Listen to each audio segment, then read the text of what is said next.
لا حول ولا قوة إلا بالله العلي العظيم. أعوذ بالله من الشيطان الرجيم. بسم الله الرحمن الرحيم. الحمد لله رب العالمين. الصلاة والسلام وعلى تحية والإكرام سيدنا ومولانا بالقاسم محمد وأهل بيته الطيبين الطاهرين المعصومين المظلومين ولعنة الله على أعدائهم أجمعين. أما بعد. ناظرین اکرام، میں محمد آصف اشتر خان آپ کے سامنے پھر ایک مرتبہ اسی عنوان کے ساتھ حاضر ہوا ہوں، بنو امیہ کا دین اور بنو ابو طالب کا دین۔ آپ دیکھ رہے ہیں، سماعت کر رہے ہیں۔ ناظرین، آپ کی خدمت میں عرض کرنا چاہوں گا کہ گزشتہ قسطوں میں ہم نے آپ کی خدمت میں عرض کیا کہ کس طرح سے بنو امیہ اور بنو ابو طالب کے دین میں فرق واضح ہوتا چلا جا رہا ہے۔ سلام ہے ان نگاہوں پر جو آنکھیں جمائے بیٹھی ہیں منبر حق ولایت پر، دین ابو طالب اور دین بنو امیہ میں فرق سمجھنے کے لیے۔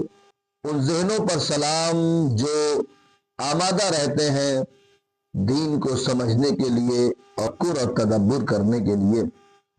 عزیزان گرامی قدر، اے اہل ایمان، قرآن ایک عجیب منظر دکھاتا ہے۔ الذین قال لهم الناس ان الناس قد جمعوا لكم فاخشوهم فزادهم ایمانا۔ جب لوگوں نے ان سے کہا کہ دشمن تمہارے خلاف جمع ہو چکا ہے، ڈرو، پیچھے ہٹ جاؤ، تو اس دھمکی نے ان کے ایمان کو کم نہیں ہونے دیا بلکہ اور بڑھا دیا۔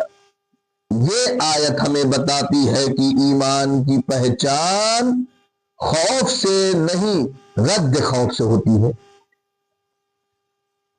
یہ کن لوگوں کا ذکر ہے؟ طبری، ابن کثیر، زمخشری مفسرین لکھتے ہیں کہ یہ وہ لوگ تھے جو تعداد میں کم تھے، وسائل میں کمزور تھے، مگر دل میں یقین رکھتے تھے۔ یہ وہ نسل تھی جس میں حمزہ تھے، جعفر تھے، ابو طالب کا گھرانہ تھا۔ جناب حمزہ کا کردار دیکھیں، جب جناب حمزہ ایمان لائے تو مکے کی طاقتیں لرز گئیں، تھر تھراتی ہوئی نظر آئیں۔ تاریخ نے لکھا کہ لرزیدہ تھی، لرز رہی تھی مکے کی بڑی بڑی طاقتیں۔ انہیں کہا گیا تم اکیلے ہو کہ نہیں؟ جناب حمزہ، جناب جعفر، جناب ابو طالب علیہ السلام کے گھرانے کو، خانوادے کو کہا گیا کہ تم اکیلے ہو، قریش تمہیں مٹا دیں گے، محمد کو چھوڑ دو، پیغمبر اکرم کو چھوڑ دو۔ رسول خدا کو چھوڑنے کی بات ہو رہی تھی، لیکن قرآن کہتا ہے اس دھمکی نے ان کے ایمان کو بڑھا دیا۔ یہ آیت صرف الفاظ نہیں، یہ جناب حمزہ کے سینے میں دھڑکتے ایمان کی تصویر ہے۔ یہ آیت ہمیں ایک اصول دیتی ہے۔ قرآن یہ نہیں پوچھتا تمہارے پاس کتنی طاقت ہے، بلکہ یہ پوچھتا ہے کہ دشمن کی دھمکی پر تمہارا ایمان بڑھتا ہے یا گھٹتا ہے۔ اور یہی وہ فرق ہے، یہی وہ فرق ہے۔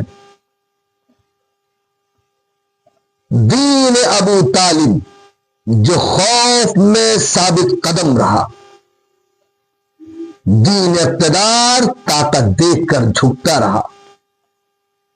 سوال پیدا ہوتا ہے یہ، اگر دھمکی پر ایمان بڑھ جائے تو وہ حق ہے، اور اگر طاقت دیکھ کر ایمان بدلے تو وہ مفاد ہے۔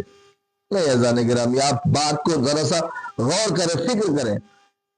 یہ سوال جو پیدا ہوتا ہے کہ اگر دھمکی پر ایمان بڑھ جائے تو یہ حق ہے۔ یہ آیت بتا رہی الذین قال لهم الناس ان الناس قد جمعوا لكم فاخشوهم فزادهم ایمانن، یہ جو لفظ آیا فزادہم ایمانن کہ ڈر اور خوف کی وجہ سے اگر ایمان بڑھ جاتا ہے تو یہ حق ہے.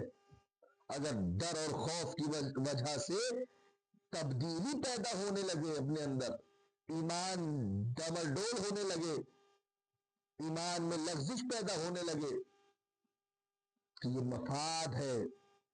سوال پیدا ہوتا ہے اگر دھمکی پر ایمان بڑھ جائے تو وہ حق ہے، اور اگر طاقت دے کر ایمان بدلے تو وہ مفاد ہے. تو پھر سوال یہ ہے کہ اسلام کے مشکل دنوں میں کون ڈٹا رہا اور اسلام کو طاقت کس نے دی، اور اسلام طاقت بننے کے بعد کون آگے آیا؟ نتیجہ یہ نکلتا ہے کہ حق وہ نہیں جو غالب آئے، نہیں، حق وہ ہے جو دباؤ میں بھی نہ بدلے. اور یہی وجہ ہے کہ قرآن کی نظر میں بنو ابو طالب کا دین دین قربانی ہے، نہ کہ دین مصلحت. ناظرین، انشاءاللہ اگلی قسط میں ہم اس آیہ مبارکہ پر آئیں گے جس نے ایک پورے گھرانے کو پاک قرار دیا ہے، یعنی آیت تطہیر، سورہ احزاب کی آیت نمبر 33، سورہ نمبر 33 بھی اور آیت نمبر 33.